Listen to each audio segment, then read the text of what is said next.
মৌলানা সাহেবদের সামনে দুটো কথা বলার সুযোগ পাওয়ার জন্য আমি আল্লাহ তাআলার কাছে, মহান আল্লাহ তাআলার কাছে শুকরিয়া জ্ঞাপন করছি। আজকে বক্তব্য দেবার দিন নয়, আজকে বিজ্ঞ হুজুররা ইসলামিক চিন্তাধারার মতে, আদর্শের মতে আপনাদেরকে ওয়াজ ফরমাইবেন। আপনারা শুধু ওয়াজ শ্রবণ করবেন না, শুনবেন না শুধু, আপনারা ব্যক্তিগত জীবনে নতুন প্রজন্ম যারা আছেন, আগামীতে কিন্তু ছোট্ট কিশোর যারা আছেন, আগামী কিন্তু এটাকে অনুসরণ করতে হবে। সেই পথ অনুসরণ করে আল্লাহ পাক এবং রাসূল করিম সাল্লাল্লাহু আলাইহি ওয়াসাল্লামের সুন্নতি তরিকায় আমাদেরকে চলতে হবে। শুধু ওয়াজ শুনলে হবে না, যাওয়ার পরে কিন্তু এটা প্র্যাকটিস করা কিন্তু আমাদের উচিত। আমি আবারও বলবো যে আজকে আমি রাজনীতিবিদ বলেছেন সময় সংকীর্ণ, অনেক কথা বলার আজকে সুযোগ ছিল, কিন্তু ওয়াজ মাহফিলে বক্তব্য দেওয়ার মতো নয়। শুধু আমি চাইবো আপনাদের দোয়া।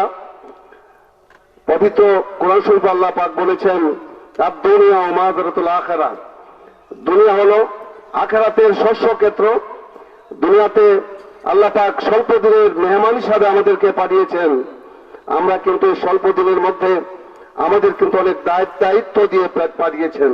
আমরা সমাজ সেবা করব, আমরা মুরব্বীদের কথা শুনব, মা বাবাকে শ্রদ্ধা করব, মা বাবার কথা শুনব, আদর্শভাবে চলাফেরা করব, সমাজের সেবা করব, যাই করব দুনিয়াতে। এটা কিন্তু একটা জীবন চলার পথে এটা কিন্তু আমাদের করতে হবে। যদি ভালো কাজ করি, মৃত্যুর পরে কিন্তু আখেরাতে আমাদের এই পুরস্কার পাবো, আমরা এসে বেহেশতে যাব ইনশাআল্লাহ। তো আমরা দুনিয়াতে ভালো কাজ করার জন্য আমিও আপনাদের একজন আপন জন। আমি মনে করি এই এলাকা আমার এলাকা, আমিও সমাজ সেবার একজন চিন্তাধারার লোক। সমাজের ভালো কাজ করার জন্য আমার নিজের চিন্তা। আপনাদের কাছ থেকে আমি সবার কাছ থেকে আমি দোয়া চাই, অত্র এলাকার মুরব্বীদের কাছে দোয়া চাই, ইসলামিক চিন্তাধারার লোকজন যারা আছেন মৌলানা সাহেবদের কাছ থেকে আমি দোয়া চেয়ে আমি আমার বক্তব্য শেষ করছি। খুদা হাফেজ। আমি পরিশেষে আজকে প্রথমবারের মতো আপনাদের গ্রামে এসেছি। এই ছোট্ট ক্লাব আয়োজিত এই ওয়াজ মাহফিলে আমি শরীক হয়ে অত্যন্ত আবেগ আপ্লুত খুশি হয়েছি। আমি ছোট্ট কিশোর যারাই এই পরিচালনায় আছেন এই ক্লাবের, আমি কথা দিচ্ছি, আমি আশা করছি আমি ছোট্ট একটি অনুদান 10,000 টাকা এই ক্লাবের জন্য অনুদান দেওয়ার জন্য আমি চিন্তা করছি। আজকে আমি অনুদানটা দেব। আপনার ছোট্ট হলো, আশা করি আমার চিন্তা চেতনা মহান ভাবে আমি যে চিন্তা করছি, আগামী দিনে বড়ভাবে, আগামী বছরে যদি আপনারা এই ক্লাব আয়োজিত ওয়াজ মাহফিল করান বা আরো ভালো কিছু করান, ইসলামী তাফসীর করান, ইনশাআল্লাহ আমি আপনাদের পাশে থাকবো, আরো অনুদান দিব। এই বলে আমি আমার বক্তব্য শেষ করছি। খুদা হাফেজ। মারহাবা। সম্মানিত এলাকাবাসী, আমাদেরকে অত্যন্ত মূল্যবান একটু কথা বলেছেন জনাব এম.এ. মুমিন চৌধুরী ভাই। উনাকে আমাদের সংগঠনের পক্ষ থেকে ফুটন্ত লাল গোলাপের শুভেচ্ছা এবং আগামী দিনে যেন আমরা আরো ভালো প্রত্যাশায় নিয়ে এই মাহফিলটি সুন্দরভাবে পরিবেশনা করতে পারি, সকলে আমাদের জন্য দোয়া করবেন। এখন আপনাদের সম্মুখে মূল্যবান তাকরীর পেশ করবেন বিশিষ্ট ইসলামী চিন্তাবিদ, তরুণ তেজস্বী বক্তা, আমাদের লাখাই সুন্নিয়তের উন্নয়নমণি হযরত মাওলানা জয়নাল আবেদিন ফারুকী সাহেব।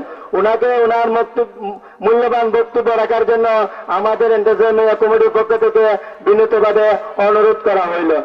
আর এর আগে কি নাচ বেশ পরিবেশনা করবেন আমাদের ছোট কিশোর ভাই রুহুল আমিন। ওনাকে ওনার একটি মূল্যবান নাচ পরিবেশনা করার জন্য। আসসালামু আলাইকুম। ভ্রমরে তুই গুনগুনিয়ে কি গান ধরেছিস, এমন মধুর গান গেয়ে মন পাগল করেছিস। আমার নবীর নামে নাকি দুরূদ পড়েছিস। ভ্রমরে তুই গুনগুনিয়ে কি গান ধরেছিস, এমন মধুর গান গেয়ে মন পাগল করেছিস। ফুলের ধারে বসে বসে জ্যোতিষীর নাম, রহমতে আলম নবী নূরে মুজাসসাম। তোর কণ্ঠেরই সুর দিয়ে মন জাদু করেছিস। আমার নবীর নামে নাকি দুরুদ পড়েছিস। ভ্রমরে তুই গুনগুনিয়ে কি গান ধরেছিস। এমন মধুর গান গেয়ে মন পাগল করেছিস।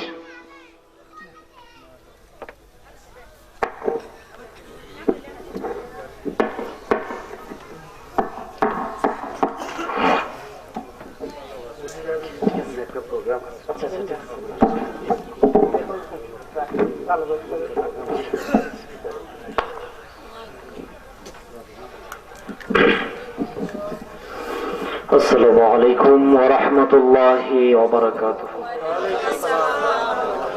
উপরে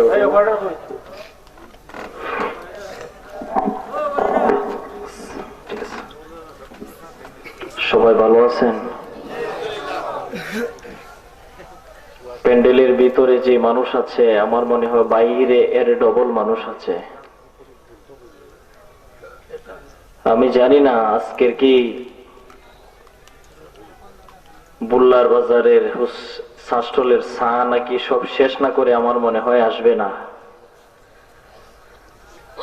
আজকের চায়ের ঠানে বুল্লা বাজারের চা সব শেষ হয়ে যাবে। যদি টানাটানি শেষ হয়ে থাকে তাহলে আমি আল্লাহর ওয়াস্তে বলবো বৎসরে একটা মাহফিল হয়। প্রত্যেকটা মাহফিলের একটা গ্রান্টি থাকে, প্রথম বার্ষিকী, দ্বিতীয় বার্ষিকী, তৃতীয় বার্ষিকী, কিন্তু মানুষের কোনো গ্রান্টি নাই। মানুষের গ্রান্টি নাই। ওয়াজের হয় প্রথম বার্ষিকী, দ্বিতীয় বার্ষিকী, আর মানুষের হয় মৃত্যু বার্ষিকী, ঠিক কিনা? কাজেই আমি অনুরোধ করব, এত সুন্দর একটা প্যান্ডেল আপনাদেরকে উপহার দিয়েছে আমাদের আজকের এই পশ্চিম বুল্লা নূরে মদিনা গাউসিয়া যুব সংগঠনের ভাইয়েরা। কাজেই যারা বাইরে ঘোরাফেরা করছেন, জীবনে বহুত চা খেতে পারবেন, বহুত শাস্ত্রে বহুত আড্ডা দিতে পারবেন, কিন্তু প্রতি রাত্রে এরকম মাহফিল পাবেন না।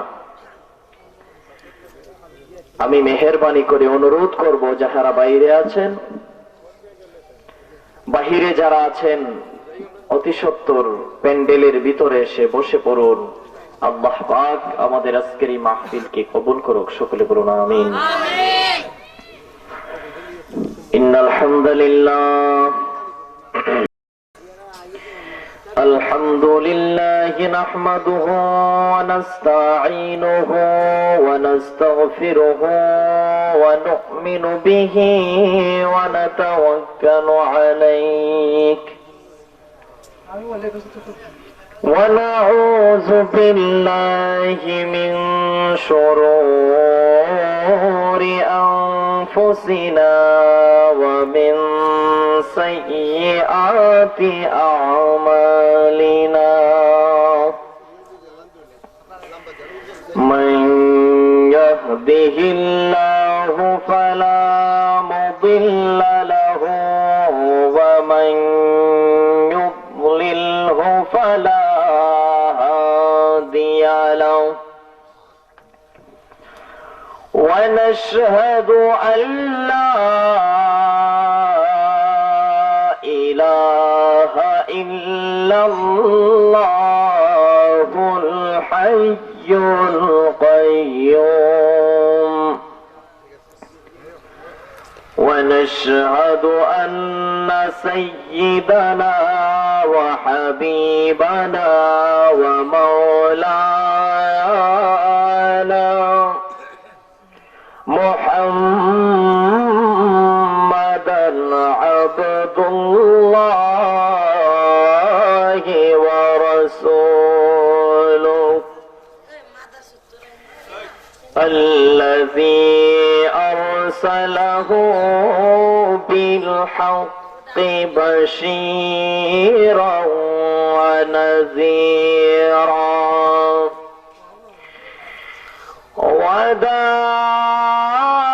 وداعيا إلى الله بإذنه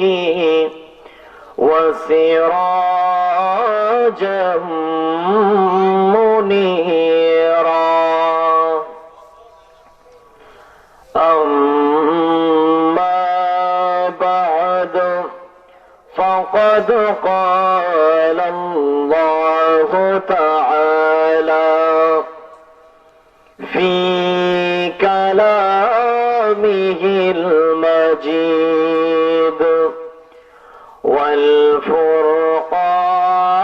والفرقانه الحميد সকলে মুহাব্বতের সাথে আনুগত্যের সাথে আমাদের চিরশত্রু শয়তানকে দূর করার লক্ষ্যে আমার সাথে আল্লাহ পাক রব্বুল আলামিন আমাদেরকে যেই মন্ত্র শিখিয়ে দিয়েছেন আমার সাথে সকলে সমবেত কণ্ঠে পড়ুন আউযু বিল্লাহি মিনাশ শাইতানির রাজিম বিসমিল্লাহির রাহমানির রাহিম মাইকটা টানতেছে কম আওয়াজ একটু বাড়াইবো মাইকগুলো দাঁড়ে পড়ছে তো সাউন্ড বাড়াইতে পারে না إذا زلزلت الأرض زلزالها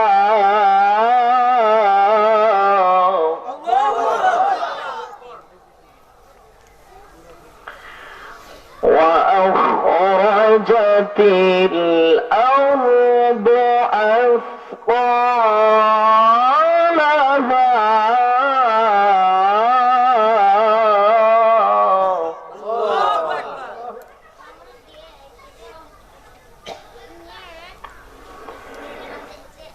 بسم الله الرحمن الرحيم إذا زلزلت الأرض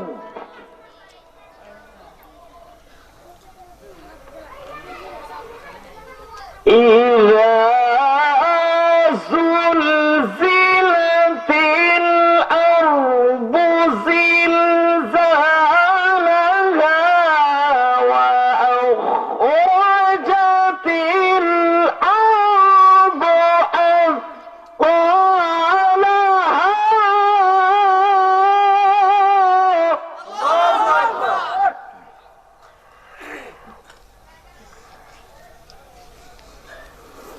وقال الإنسان ما لها يومئذ تحدث أخبارها صدق الله مولانا العظيم وصدق رسوله النبي الحبيب الأمين الكريم ونحن على ذلك من الشاهدين والشاكرين الحمد لله رب العالمين قال الله تعالى لشان حبيبي إن الله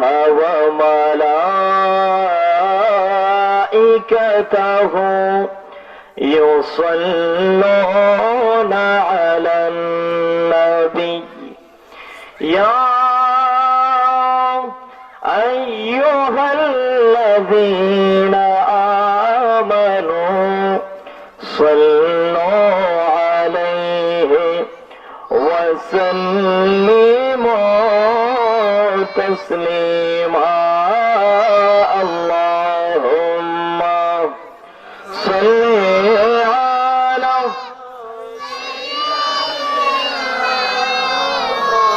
مولانا محمد وعلى آله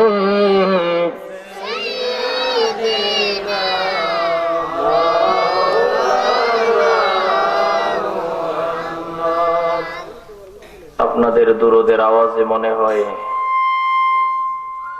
আপনারা আসলে মুখ খুলছেন না কুয়াশার ভয়ে। একদিকে তো কুয়াশা, আবার উপর থেকে কুয়াশার পানি পড়ে, যদি জিহ্বার মধ্যে পড়ে যায়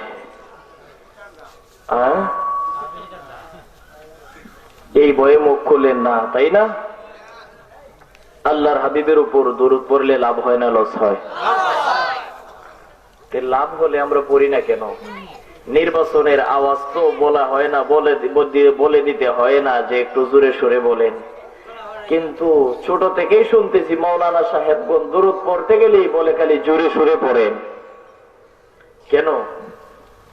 গাছের মধ্যে কাঁঠাল, এক ডালের একটা কাঁঠাল একেবারে ভালো করে পেকেছে, যেটাকে গাছ পাকা বলি, আর একটা খাসা কাঁঠাল। এখন গাছ পাকা যেটা, এটার কোষ বেশি মিষ্টি, না খাসা যেটা এটারে লাইটাইয়া ফাঁকাইয়া মোড়াইয়া গুথাইয়া এটারে বাংলে এটার কোষ বেশি মিষ্টি হইব? কেন? এটারে গুথাইয়া গাতাইয়া ফাঁকাইছে। গুথাইয়া গাতাইয়া ফাঁকানির মজা স্বাদ এক না, দামও কম, কোয়ালিটি বেশি, সুবিধা না। আর যেটা এমনি এমনি ফাঁকে এটার মর্যাদা বেশি না কম?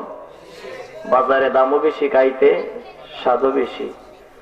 নবীর দরুদ পড়তে গেলে যেন গুতানি গাতানি লাগে না, এমনি এমনি পড়বেন, বুঝেছেন? গাছ পাকার মতো পড়বেন। সবাই পড়েন আল্লাহুম্মা সাল্লি আলা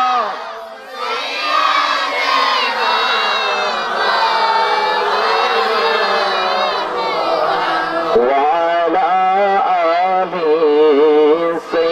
سيدنا مولانا আমি যদি আরব হতাম মদিনারি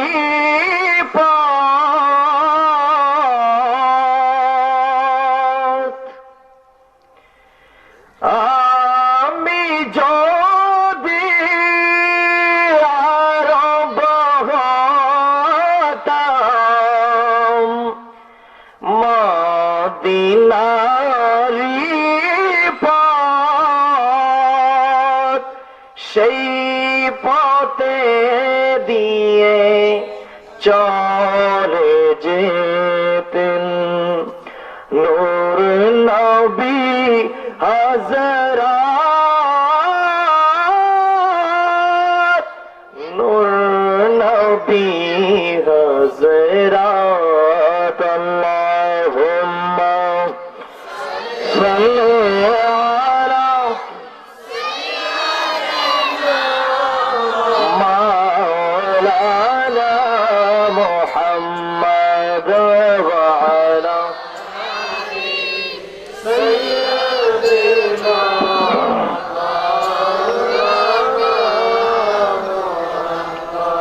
চরালো খুশবু সারা দুনিয়ায়, ফুটে গোলাপ বাগে মদিনায়,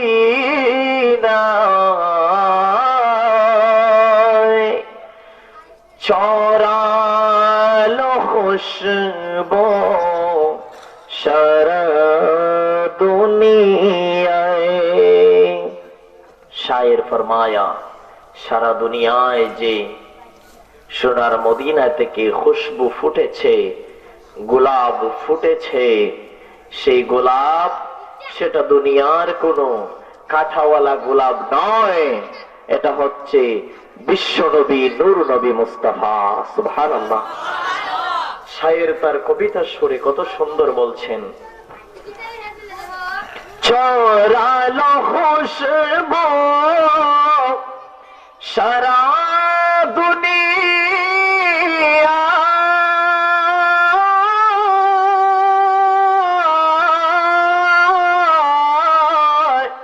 ফুটিল গোলাপ বাগে মদিনায়,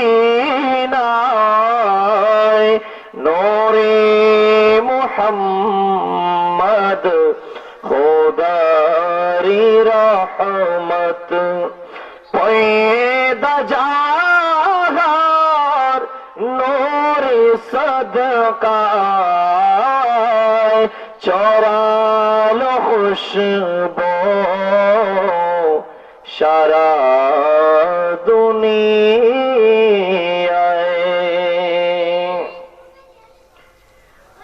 نحمده ونصلي على رسوله الكريم أما بعد فأعوذ بالله من الشيطان الرجيم بسم الله الرحمن الرحيم। পশ্চিম বুল্লা নূরে মদিনা গাউসিয়া যুব সংঘের উদ্যোগে আয়োজিত সুন্নি মহাসম্মেলনের সম্মানিত সভাপতি পীরে কামেল হযরত মাওলানা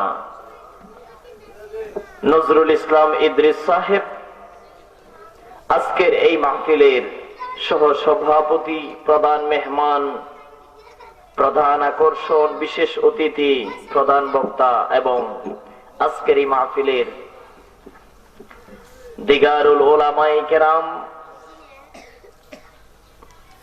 মঞ্চে উপবিষ্ট রয়েছেন আমার চাইতে জ্ঞানী বেশি, গুণী বেশি উলামায়ে কেরাম, আমার মাতার তাজ মুরব্বিয়ানে আজম, মাদ্রাসা, স্কুল, কলেজ, ইউনিভার্সিটি, কৃষক, শ্রমিক, ব্যবসায়িক, সকল শ্রেণীর মুসলিম জনতা, পর্দানিশী আমার মা ও বোনেরা, সকলকেই আমি আমার আলোচনার প্রারম্ভেই অন্তরের অন্তঃস্থল থেকে জ্ঞাপন করছি মোবারক।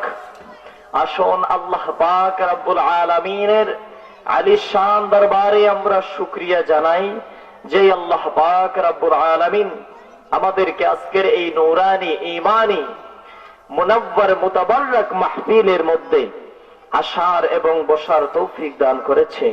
আমরা সকলেই অবনীত চিত্তে রাতের সেই কুয়াশা কাটা সীমাহীন নিস্তব্ধতাকে ভঙ্গ করে ইমানের তেজে তেজিয়ান হয়ে সকলে সিংহ পুরুষের মতো গর্জন করে একবার বলি আলহামদুলিল্লাহ। আজকের এই মাহফিলে আসাতে খুশি না বেজার? আপনারা খুশি হয়েছেন, আমার আল্লাহও খুশি হয়েছে, ফেরেশতারাও খুশি, আমার নবীও খুশি, এই এলাকার মুর্দাগণের রূহও খুশি। শুধু বেজার একমাত্র বড্ড শয়তান। শয়তান যেহেতু বেজার, শয়তানের অনুসারীরা, অনুসরণকারীরা তারা আসবেও না। যারা মাহফিলে খুশি তারাই মাহফিলে আসে। কথা বলেন ঠিক কিনা? নাকি মেডিসিনটা করা হয়ে গেছে? জি। আজকে দুঃখ লাগে, মাহফিলে আসতে গেলে কুয়াশার বাধা, এই বাধা সেই বাধা, কিন্তু যদি শারমিন আফাকে কোনো অবস্থায় আনা যায়, আর আরো কি আফা আছে না, কত আফা আছে না, সব আফার তো নামও জানি না, মমতাজ আফা, হ্যাঁ, এই সমস্ত আফা এদেরকে আনতে যদি আসার প্রয়োজন হয়, বুল্লার গাঙ্গা তুইরা চলে আসবে, শীত লাগবে না। কথা কোন ঠিক কিনা? সম্মানিত হাজিরিন, জান্নাতের বাগানের মধ্যে জান্নাতীরাই আসে। আল্লাহ আমাদেরকে আজকে কবুল করেছেন। আমাদেরকে যে আল্লাহ পাক রব্বুল আলামিন দুনিয়ার সমস্ত বাধাকে অতিক্রম করে, আমি আমার ক্ষুদ্র জ্ঞানের আলোকে বলতে পারি, অন্যান্য দিনের মাহফিলের চেয়ে আজকের মাহফিলের মধ্যে আপনাদের সওয়াব আমার আল্লাহ অন্যান্য দিনের চেয়ে ডবল দিবে। আলহামদুলিল্লাহ। কেননা কারণ অতিরিক্ত কুয়াশা কেটে আপনারা আরামের বিছানাকে হারাম করে কুরিয়ান কম্বলকে লাথি মেরে টনটনা মাটির উপরে বসে আছেন। আল্লাহ পাক যেন আমাদের এই আজকের এই মাহফিলকে কবুল করে আমাদের সকলকে যেন আল্লাহ পাক রব্বুল আলামিন কাল হাশরের ময়দানে নাজাতের ওসিলা বানায়, সকলে বলুন আমিন। সম্মানিত হাজিরিন, আমাকে একটা সাবজেক্ট দেওয়া হয়েছে যে কিয়ামত এবং হাশর সম্পর্কে, কিয়ামত এবং হাশর সম্পর্কে। আমাদের কিয়ামত এবং হাশর বিষয় দুইটা, কিন্তু দেখলাম আলহামদুলিল্লাহ বক্তা 1 ডজনের উপরে। 10 মিনিট 15 মিনিট পরে পরে নামাইতে আছে। আমার ভাইজান বন্ধু মানুষ সুন্দর আলোচনা করেছিল, কিন্তু করবে কি, পরিস্থিতিতে শিকার। তারপরে আরো পূর্বের বক্তা এই নামতেছে উঠতেছে নামতেছে উঠতেছে, কিছু করার নাই। বক্তা যদি বেশি থাকে ভালো, আলিম উলামা থাকবে। আসরের পর থেকে শুরু করার প্রয়োজন, ঠিক কিনা? আসরের পরে কি আর ওয়াজ করা না জায়েজ নাকি? সিলেট এলাকায় কোনদিন রাত্রে যদি কোনদিন যদি 3টাও থাকে মাহফিল, সিলেট এলাকায় এটা চলে। কোন রকম 3টা 4টাও করতে পারে কোনদিন। এ সময় জোরের পরেও আলোচনা চলে। যেমন ফুলতুলি সাহেবজাদারা, ওনারা জোহরের পরে ধরে একটা, আসরের পরে একটা, মাগরিবের পরে একটা, এশার পরে একটা, দৈনিক আর 7টা মাহফিল করে। ঘন্টার পর ঘন্টা করতেছে। তাহলে মাহফিল করা যায় যে কোনো সময়। বক্তা যদি বেশি থাকে তাহলে এলাকার আলেম ওলামা এদেরকে এশার আগে শেষ করবেন, তাহলে বাইরের আলেমরা কিছু কথাবার্তা আপনারা শুনতে পারবেন।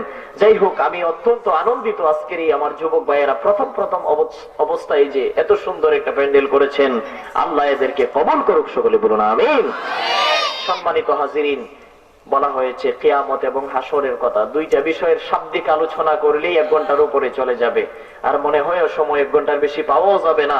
কাজী সম্মানিত হাজিরিন, এই দুইটা বিষয়ের সংক্ষিপ্ত আকারেই কোন এদিক সেদিক ডালপালা না দিয়ে ডাইরেক্ট চলি, দেখা যাক কতটুকু অ্যাডভান্স হওয়া যায়।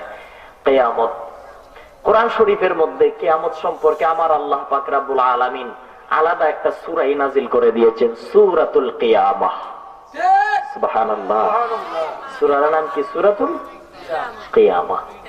তো সূরাতুল কিয়ামাহ আমি আসার পূর্বে আমি এটাই মনে মনে একটা কল্পনা করেছিলাম, নিজের ভিতরে একটা ড্রয়িং করেছিলাম, অঙ্কন করেছিলাম যে সূরাতুল কিয়ামার তাফসীর করব। দেখা যায় তাফসীরের তো করতে পারবো না, সময়ের কারণে, স্বল্পতার কারণে আমি সেই দিকে না গিয়ে, এই সূরায় না গিয়ে আমি সূরাতুল জিলজাল পড়লাম। এতে কি আশা করা যায় অল্প সময়ে কিছুটা একটা আপনাদেরকে ধারণা দেওয়া যাবে। এই কারণে সূরাতুল কিয়ামা তেলাওয়াত করলাম না। সম্মানিত হাজিরিন, আসুন, কিয়ামত এটা কেমন জিনিস? এই পৃথিবীটা আমার আল্লাহ পাক রব্বুল আলামিন সৃষ্টি করেছেন, ঠিক কিনা? আসমান জমিন সৃষ্টিকর্তা এগুলা কে? আল্লাহর নামটা বলতে কষ্ট হয়। কে সৃষ্টি করেছেন? যিনি সৃষ্টি করেছেন তিনি একদিন আবার এই পৃথিবীটা ভেঙে দিবেন। ভাঙবেন কিনা? এই পৃথিবীটা গড়েছেন আমার আল্লাহ, ভাঙবেন আমার আল্লাহ। যেমনই ভাবে একটা প্রিন্সিপাল একটা মাদ্রাসার প্রতিষ্ঠানকে যখন পরীক্ষার হল তৈরি করে, তার মেয়াদ থাকে 3 ঘন্টা। একটা পরীক্ষার হলের পরীক্ষার মেয়াদ কত ঘন্টা থাকে? 3 ঘন্টা ব্যাপী পরীক্ষা হয় কি হয় না? প্রিন্সিপালের আদেশে 10টা থেকে পরীক্ষা আরম্ভ। আবার যখন 10টা থেকে 11টা 12টা 1টা যখন বাজে, প্রিন্সিপালের আদেশে দপ্তরে একটা বাড়ি দিবে, ঠন করে বাড়ি দিবে। সমস্ত কাগজপত্র, তুমি কয়টা প্রশ্নের উত্তর দিয়েছ, কয়টা দাও নাই, এটা আমার ওই দপ্তরই দেখবে না, ওই যারা গার্ড দিবে তারা দেখবে না, গার্ডম্যান এগুলা টেনে টেনে টেনে টেনে নিয়ে যাবে, ঠিক কিনা? আদেশকার প্রিন্সিপালের। তদ্রূপ এই পৃথিবীকে আমার আল্লাহ পাক রব্বুল আলামিন সৃষ্টি করেছেন। আবার আমার আল্লাহ পাকের আদেশে একজন বাড়ি দেনেওয়ালা রয়েছেন, যেটা বাড়ি নয় ফুঁক দিবেন, তিনি হচ্ছেন হযরতে ইসরাফিল আলাইহিস সালাম। সুবহানাল্লাহ। এই পৃথিবী কি হয়ে যাবে? একদিন ধ্বংস হয়ে যাবে। তখন কখন ধ্বংস হবে এটা জানার দরকার আছে না নাই? সম্মানিত হাজিরিন, তিরমিজি শরীফের মধ্যে আসছে لا تقوم الساعة حتى يقال الله الله সুবহানাল্লাহ বলেন। বাইরে যে মানুষ এসে ভিডিওটা ঘোরানোর দরকার নাই।